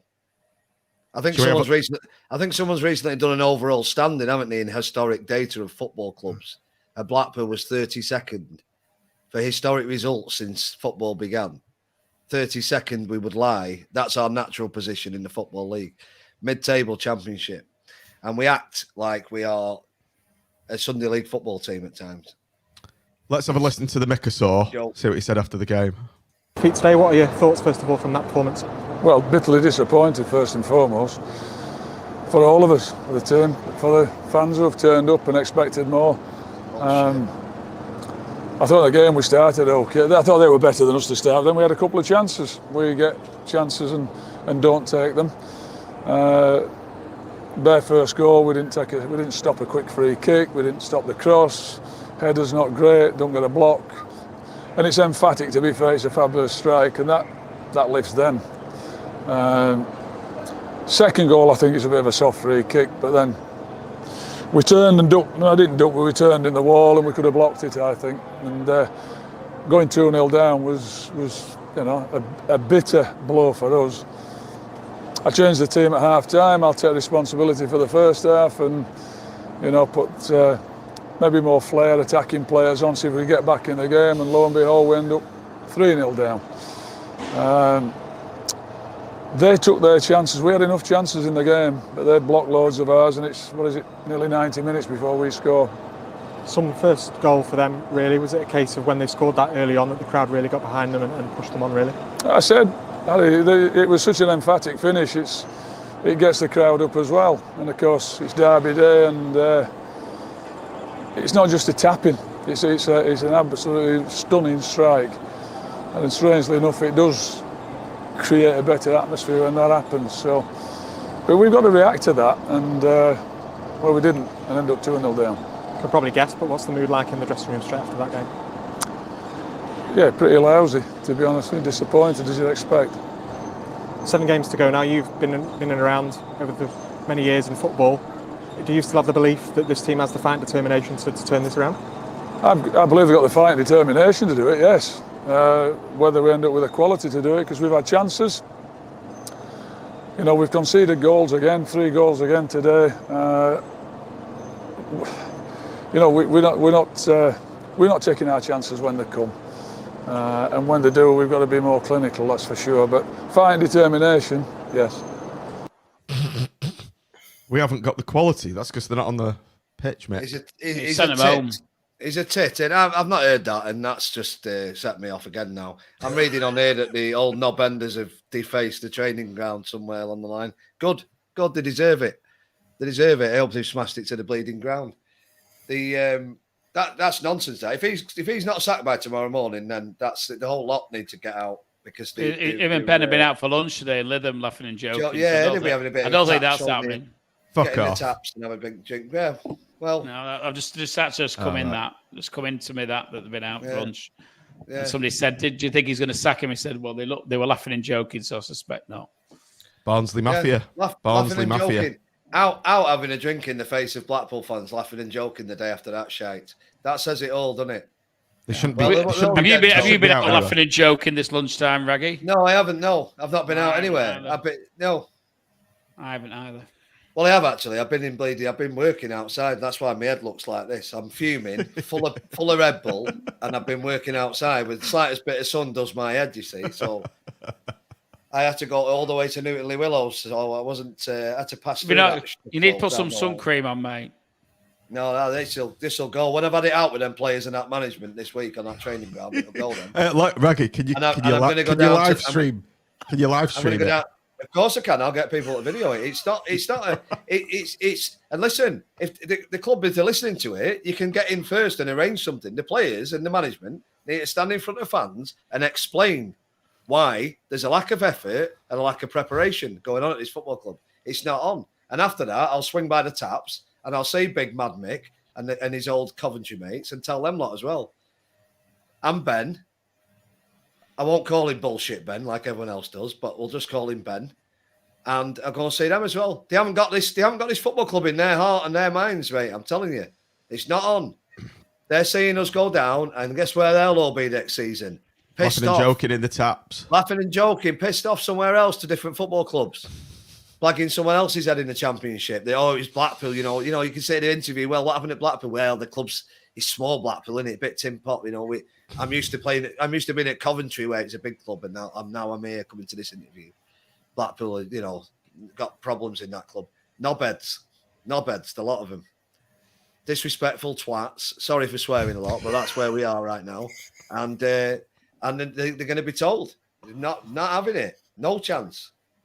So if the club want to do something beforehand and organise something where these want to invite fans, and not just a select few fans, open a big forum up, get every fan that wants to be there to have a say. I don't care if it descends into anarchy. It should do, because it's anarchy yesterday, tipping up there, being made to feel like that, mugging us off, taking the piss out of us. Well, listen. Most of us have been watching for 30 plus years, haven't we? 40 years in some cases. Since we were 2 years old as well. 2 years old. And genuinely, I'm struggling to think of 5 worse experiences than that yesterday. I was there in the second half. That was horrible. There's not been any worse in my mind. Absolutely not any worse. You might be right, Raggy. Torquay, I hated. I didn't think the 1-0 defeat could get any worse. The one in the rain last year, that topped it for me. Because everything that went on, definitely. Anything that went on under the Oyston twats, we're expected to have the piss took out of us. Anything that's going on now, I don't expect the fans to ever be mugged off. And they have done. And they've been doing it for weeks. And it's the management team and the players and the board and the sporting bleeding directors and the Coventry Massive and all these idiots that are mugging us off.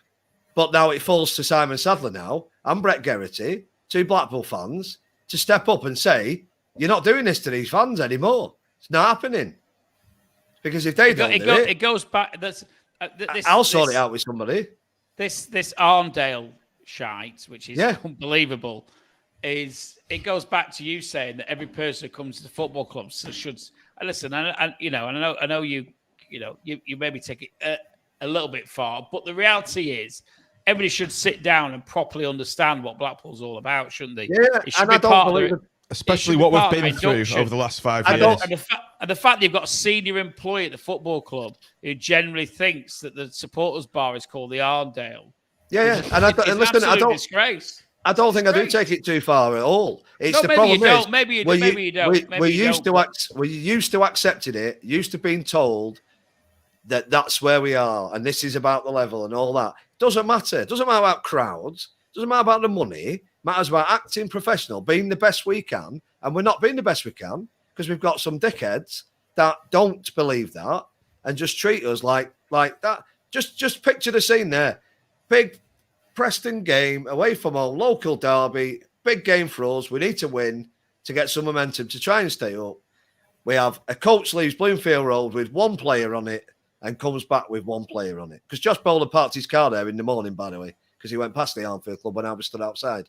So not all the players were there on Friday night at the Marriott Hotel. And there's another player having his breakfast in the dunes. It's nonsense. It's treated like, so just tip up, lads. Have you got your boots? Yeah.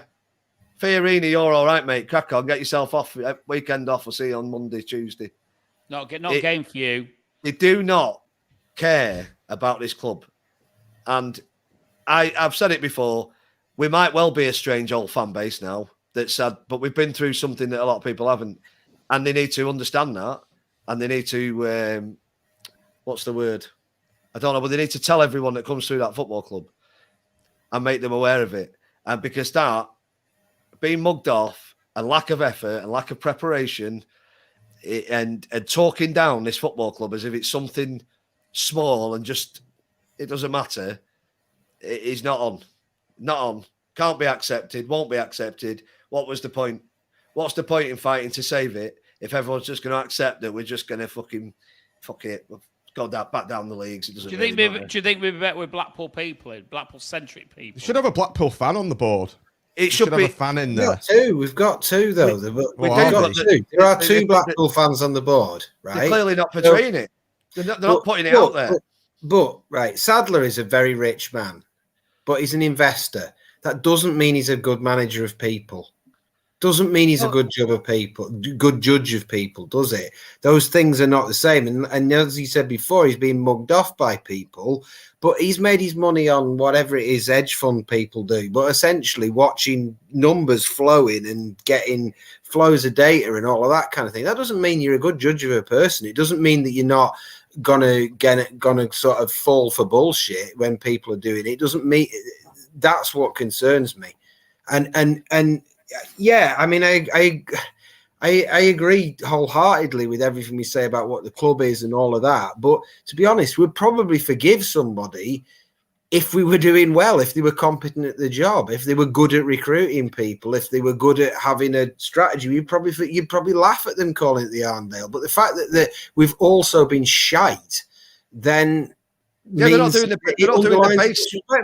You're not doing the basics. Exactly. They're not doing the basics right, and they're not giving us the best chance to succeed. And I really I've no words for it. Really, they've got away. No one's told them. No one's told them players. No one's told that management team. No one's told any of them.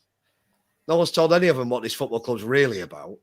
I think what you need in the board, John, is you need somebody with football experience that knows what the standards are and knows what to expect, and somebody who you can, like, to a certain extent, like the man himself did for us for years, who would have a word in that and say this isn't right or that's not right or this guy's good or whatever.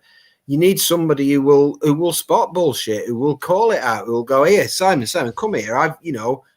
I've got this club at mate. He's not a fan. I think you need somebody from the club, the history of the club or whatever, who is that you can trust. That's the person you need, and exactly that's the point I'm making, Pete. Somebody, Jimmy's no longer with us, but somebody who plays that role. Ironically, the Oysters had that, didn't they? Well, exactly. Yeah, Jimmy, didn't like Jimmy Arndale, for example. Jimmy Arndale. I just saw it on there then. Yeah, let's find a Jimmy Arndale. Yeah, get him in. Yeah, because if you got that, then you're not going to get these charlatans there. Because if somebody's going to go, hang on, who's this clown? This isn't how you do it. Right. Make the Mykosaur extinct tomorrow. Yes or no, Tim? I actually think we've got nothing to lose by doing it and all to lose by not doing it. So it's a yes from me. Raggy. Sorry, go on, Tim. I was only going to say, and I'd give it. I know some people have said, like, why it's a poison chalice, but it isn't. He's got a free hit. I'd give it to Dobby and the rest of the team in there who actually know our players at the end of the season. Can't do any worse. Could not do any worse. Same question to you, Raggy. And if yes, who are you bringing in? Yes, absolutely got to go. Listen, I don't think anyone can do any worse. So there you go. Stephen Dobby will be, at least he'll understand the club a little bit, and I'm sure he'll have a go. It's based on nothing. I don't know anything about Stephen Dobby, but I'll go for yes, he's got to go. It's not my decision to pick a new manager, though. Okay. So. Matt, same question to you. Step up, Mr. Gary Medine, caretaker manager of Blackpool FC. They'll not be twatting about with him, will they? Love it. Yeah, he can't play anymore. He needs something to do, doesn't he? Well, quite. Yeah. It's not actually a bad shout. That it's not a bad for any shout. nonsense, would he? Well, it might. Well, the motivation might well come from within the team itself, because I'm pretty sure them players will be stood around with each other saying, "Fucking don't know what they're doing." I'm sure they've got to be. Well, do you remember when they had that big? Do you remember when they had that big meeting? Didn't they? That big whole meeting, and then we won 6-1 the day after. Well, they picked the team, didn't they? So yeah. So I don't think they picked the team yesterday, did they? No, certainly not. Right, two more things then before we go. Boardroom change needed. I think that's a given that something has to change at boardroom level. Well, I mean, you know me all season. I've been the most positive person going. Don't worry about it. There's 19 games to go. There's 18 games to go. 4 wins here, 5 wins. Sticking up for them all. They all need to go. All of them. Because Sadler can still be the owner without being on the board, can't he? Is that Yeah, absolutely. Is that a company's work, Tim?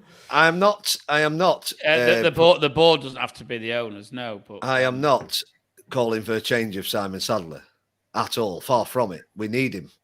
He has been mugged off as much as we have by certain people, and he needs to sort it out. And they need to get out of our club. That's what they need to do. Who? Well, anyone that's, I mean, obviously, I'm not talking about Brett because he's a board member, I would imagine, just because he's a friend of Simon's and been put in that position there. The rest of them.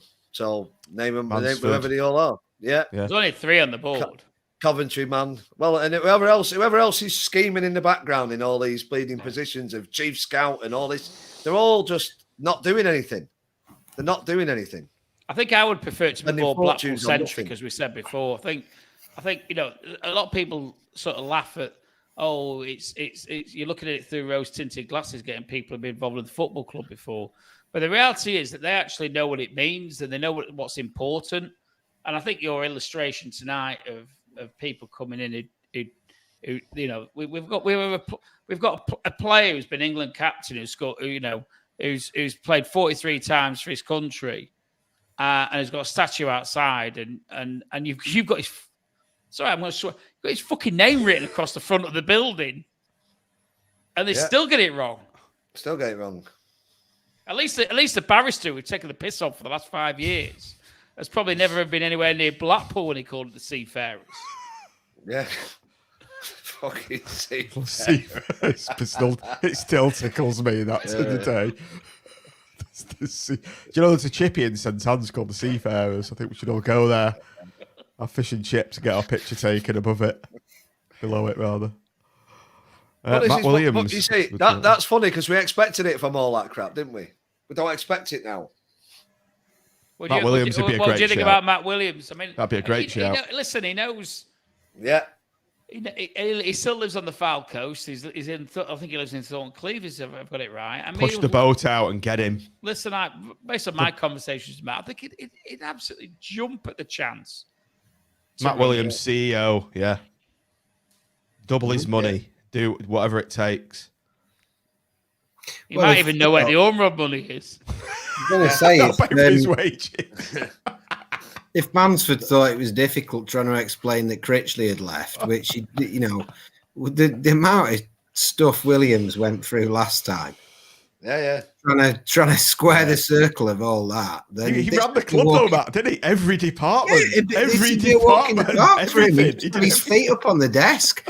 He was on bloody AVFTT 1 minute, signing a player the next minute, bloody bailing them out for whatever had gone on. Paying the bills. Or paying the bills, sweeping the floor.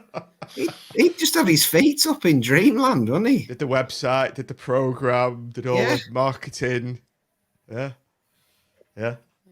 Tony Green as the footballing wise head as well. That'd be a good shout. I think he needs. Listen, I love Tim Tony. Fielding as well. Get Tim back. He lives down the road. He lives down the road. I think you probably need someone who's still involved in the game.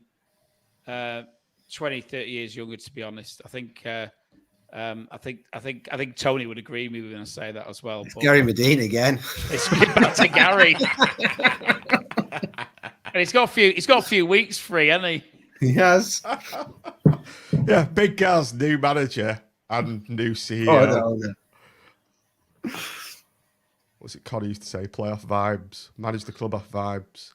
Right, before we go, next manager. Obviously, we're having a bit of a laugh there, but there is the serious business of who is going to be the next manager. Long term. Yeah, long term. I just want someone I've never heard of. I want a complete reset, someone I've never heard of, and somebody that's got a vision, a clue.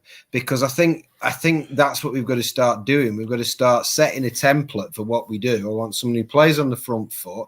I wanted Evo when we got Critchley first time. I wanted Evo because he'd got Barrow playing like Barcelona. And, that would have set a template for us. And Critchley did brilliantly for us. He did. But he never really set a template for how we play. When he went, it was like, well, how do you play? Well, we sort of, we kind of like react. We hit him on the break and, we're pragmatic each game. And I want somebody called, I don't know, Javier Estevez, who's come from Mexico or something, who plays. I don't care who it is, as long as he's got a clue of what he wants to do, and then we recruit around that, and it's successful. And then when he goes, we get another one who plays similar, because that's how all these teams do it. All these teams who have gone somewhere, they do that. They set the template and they go. And I do not want Critchley back, because it will never be the same again. Never go back. Right, what do you guys think of Carl Robinson, says David D? Big fat no from me. Big fat no from me as well. Boring. And Holloway is an even bigger no, Eddie. Eddie has spoken some shite on this chat tonight, I've got to say. Eddie H, may I add? Eddie H, not Eddie H. Eddie H. No, not Eddie H. Eddie H spoke a load of sense. I've been reading that. Eddie H. Listen, of all the people that you know, and there is the Blackpool link, albeit not. Is you got to say Wellens has done a fantastic job at Leyton Orient. He's the standout out of the sort of nostalgic picture. I don't think we've got any realistic chance. I mean, obviously they've just won. No chance, Evo. That ship sailed. The Evo ship has sailed. We should have got Everett before we got Critchley when he was still at Barrow. That's when we should have got Everett. And the reality is that he's on a journey with, as they call it, a journey with Bolton, and I wouldn't want him to leave Bolton for him. I think it depends what we sell to him as a football club. No, but he's a great guy, and he's listen. And why shouldn't he come here? Then why shouldn't he come here? Because he's got a job to do there, and I generally don't think that he should. I don't think if I was him, even as a Blackpool fan, I wouldn't leave that job half done. I don't think he would. I don't think he would. But what I'm saying is, why shouldn't we be going out there trying to entice these people and getting them in and offering them the right things? But we basically stuck two fingers up. We stuck 2 fingers up him 2 years ago, didn't he? Yeah, we stuck. Yeah. Two fingers up him 2 years ago when he would have been desperate to get that job. Yeah. Well, then he goes to Bolton. Yeah, well, I mean, we've obviously they just won the Papa John or whatever they call it today with probably 30,000 fans there, and we thought everybody knew what they were doing 2 years ago, and clearly they don't. But Evo was the man for the job then for me. I remember going up to Barrow when he was managing there. Playing the right way. I watched them, and the way they played football was fantastic to watch. Absolutely fantastic. And he had no money, no big money behind him. He based it all on Holloway as well, didn't he? And he brought them into the league, and I saw he was dismissed out of hand. And he actually had all the credentials. He had the Blackpool history. He played the right way. He played attack. All the things that we wanted to do and all the things we spoke about wanted to do. He was already doing it. And he'd done it. Listen, I know we took a chance on Critchley, and it worked. But the reality was we did that in the face of somebody who was staring us in the face, who had all the attributes, and he's carried on showing that he's got the attributes because he's had. Listen, there's no doubt about it. He's had an incredibly difficult job to deal with at Bolton. It's the old oil tanker turning round, and I think he's turning it, but it's not been easy. But he showed a lot of character, and he showed a lot of character while carrying on playing good football. And listen, I don't think he'd end up coming here. But what I'm saying is, why are we just going, the Blackpool job is available? Who's applying? We should be targeting people, good managers, and trying to entice them here to this football club. We should also not just be talking about former players and whoever's doing well in League One or League Two at the time, because the reality is, if we're still in the Championship by whatever miracle, then the Championship is the sixth richest league in the world, right? 192 countries and whatever it is, 195 countries in the world, whatever it is. There's only 3 countries don't have some form of professional football league. So we'll be in the 6th richest division, even if we're in the third tier footballers, third tier managers earn more money than most top tier managers elsewhere. We could have a pick of people from across the globe, thousands and thousands and thousands of managers that would be an attractive job for. It really would. And I agree wholeheartedly. We should not. We've had months to get this right, months to find this manager. We should not be putting an advert out in Manager's Gazette or whatever it is in mid-May going, hello, would anybody like to come and manage Blackpool? We should have a short list of 30 people. And I would ideally like 28 of them to have never heard of because they've scoured the globe. Because that's what you've got to do. Where did Brentford get Thomas Frank from? Had any of you heard of Thomas Frank before he rocked up at Brentford? I hadn't. You know, you should be out there. It's Anne's cousin, wasn't it? It was Anne's cousin. What about this one? Right, what about this name that's being bandied around quite a lot? Charlie Adam. This will. What's everyone think of that? Well, he's definitely looking for a managerial job, isn't he? I mean, he's been quite high profile last few weeks, indicating that's what he's looking for. It's whether you feel that taking a risk on somebody has no experience whatsoever is a risk worth taking. I think and I think it's a throw of the dice on that one for me. Well, someone it's took just it with pure sentiment. It's pure sentiment. It's pure this idea that we'll have a great atmosphere in that first game. That's not a professional decision. You know, the difference with Everett was he'd taken a club who'd been out of the Football League since 1972 or whatever it was, 1978 and 72, had no real success since then. Had never really got anywhere near getting back into the Football League. Got them playing the kind of football that was being written about in the national press that it was that good on no budget. Adam has been youth coaching at Burnley, and I think he stepped up to under 21 coaching. He's never run a football team. He's never managed it. He's very good at free kicks. He's very good at passing, but that doesn't make you a good manager. How many good players have been absolutely shit managers? And for us to take that risk, I think would be insane. I'm sorry, Steve. I don't agree. And by the way, Eddie, the last time somebody used the word so-called fans, it was the ex chairman of our football club, Carl Oyston. So it probably is Carl. Eddie H. He's probably Carl. So-called fans. I'm not sure you've listened. I remember that one on Radio 5 Live. So-called fans boycotting. Yeah, and in terms of Sadler, me personally, I'm suggesting that he is being mugged off, as well as Brett, because Brett's there because he's Simon's friend. So it's not about giving them two stick, but they and Simon in particular have to address why other people in this club are not taking it seriously, because they're not. And they said we were on this journey together. You know, that was the whole sell from Sadler. And sort of, if you like, constructive critical feedback is part of that journey, isn't it? We can't just be like bottom of the league going, oh, thanks, Simon, you're great, Simon, everything's going well, Simon. Like it's palpably not. And but for the 3 points that we're going to have deducted, we are bottom, aren't we?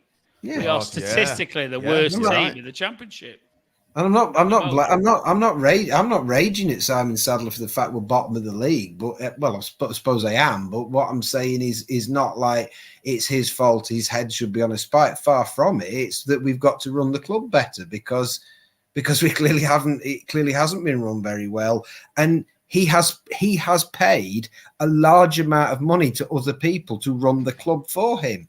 That wage bill that we have all seen in this set of accounts, supplemented by other wage bills on top of that for people whose wages will be not immediately personally evident in the accounts, that you're looking at multi hundreds of thousands there. Hang on a minute. Millions. Well, yeah, millions to millions. have Let's not beat about the bush. I mean, you tot up Ben Mansford's wage, you tot up the two Coventry lads' wage, you tot up all the other managerial people that they've got in there. We're talking a lot of money. We've got a structure now that dwarfs what we had when the interim board came in. There was nobody, absolutely nobody. How much would it take to get Matt Williams? Just get rid of them lot, get rid of a lot of them, and just get Matt Williams in. If the players have a shit game, then they get booed. They get told about it. They have to stand in front of us and look shamefaced and get the crap but there's millions going out of the club who aren't the players, and they shouldn't get a free ride in it. Especially when they're charging £1.80 for a non-grab bag pack of Walker's crisps in the stadium. I think that's probably the ultimate issue in all of this, John. It's the ultimate smack in the face from the club to the fans. Though. It's that or the sausage rolls, isn't it? Cold sausage rolls for Tim. Cold pies for you, Raggy. Sausage rolls for you, Tim. What's your bugbear, Mitch? From the what's my bugbear? No vodka Red Bull at half time. I have to suffer that. I think it's these bourgeois premium lounges. That's my main problem. This segregating of the fan base along class lines. That's my main issue, John. Can you get a vodka in the old Moretti lounge or whatever it's called? I think you can actually. I think I've not seen any. What I'm going to do is, Raggy, next time I'm in there, I'm actually going to get one for myself and send you a picture. Make sure check. I assume you'll be able to get it before the game, but check you can get it at half time. It's always a bugbear of mine in grounds that they only serve crap lager and crap bitter, and maybe crap cider, but no vodka and Red Bull. But yet, not Port Vale, West Brom away did do shorts in their ground, so it can't be illegal. No, it shouldn't be. But not caring about it's all a bit short. I never understood this. I mean, I always got really, really frustrated when I was involved about the way in which you make provision for fans to drink and to eat. And these bars shutting at half time when you've actually still got people there, and I find it incredibly frustrating because you've got a stadium that's open once every 2 weeks generally, or maybe once every 10 days, taking into account home midweek games, and they don't keep the place open for the duration, and they don't sell the right stuff, and they don't have enough people. It's like Preston yesterday. Why haven't they pre-poured like 100 pints? And then they could just top them up. It's mental, and you've got all that staff there. What did they do between the end of the end of the pre game and half time? Why aren't they just pouring a load of stuff ready to go out? It's mental. Well, people are losing money hand over fist because it takes so long to sell it that half the people don't bother, and those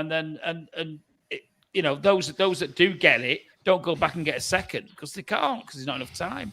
No, there's not. But some people are just daft, particularly in Preston, though, because the pub that we went to before the game, which was the Brook Tavern, which is not a designated away pub or anything, although it was yesterday. It was just a pub that we found last year, and the landlord agreed to open it for us. And it's a great pub, big beer garden, big pub, outside bar as well. So I said to the girl, who I think was the landlord's daughter there, I said, do you have this for every away team now? And she said, oh, no, just Blackpool. I said, why is that? She said, well, it'll upset, if we have it for away teams, it'll upset the Preston fans that come in here. I said, but the one game you decide to open it for is Blackpool. I said, it doesn't make any sense. To get it advertised, get it filled every other week with away fans. There'll be hundreds in here spending fortunes.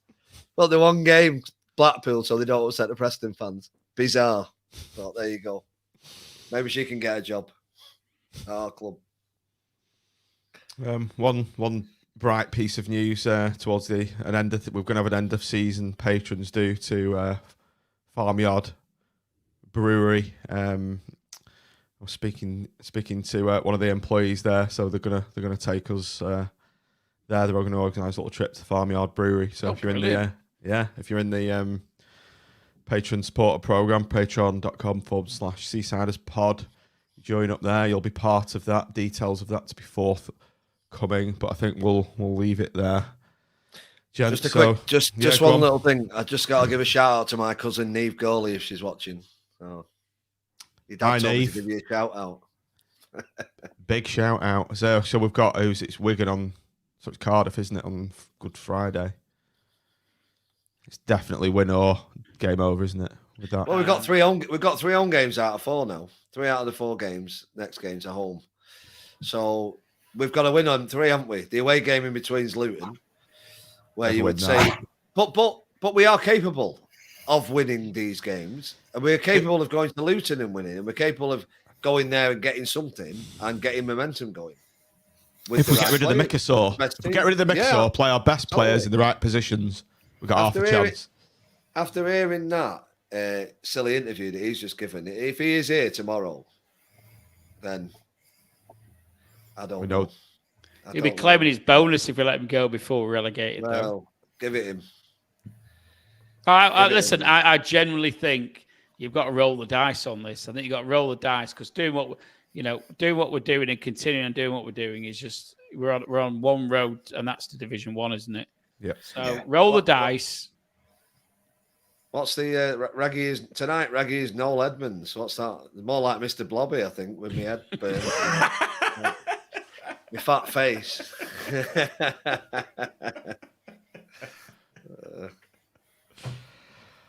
Right, guys. I hope that was a good therapy session, because it was for me. Yeah, well, it's got it out on it. Well, you all feel a bit better after that? Yes, I think so. Cathartic, it's called, isn't it, John? Cathartic. Well, the likes of you say those words, Tim, but the rest of us just say therapy. But yeah, it's been a pleasure having your company, gentlemen, and I hope we all feel a bit better after getting a bit of a good rant out there. Yeah, thanks everybody in the comments for joining us. It's been a good show, given the results. Yeah, so we've got Cardiff coming up next Friday. I'm sure we'll get a bit preview show out before then. So all remains to be said is thanks for watching, everybody. Thanks for downloading. Make us all out and up the pool. Up the pool! Up the pool. Make us all out. make us all.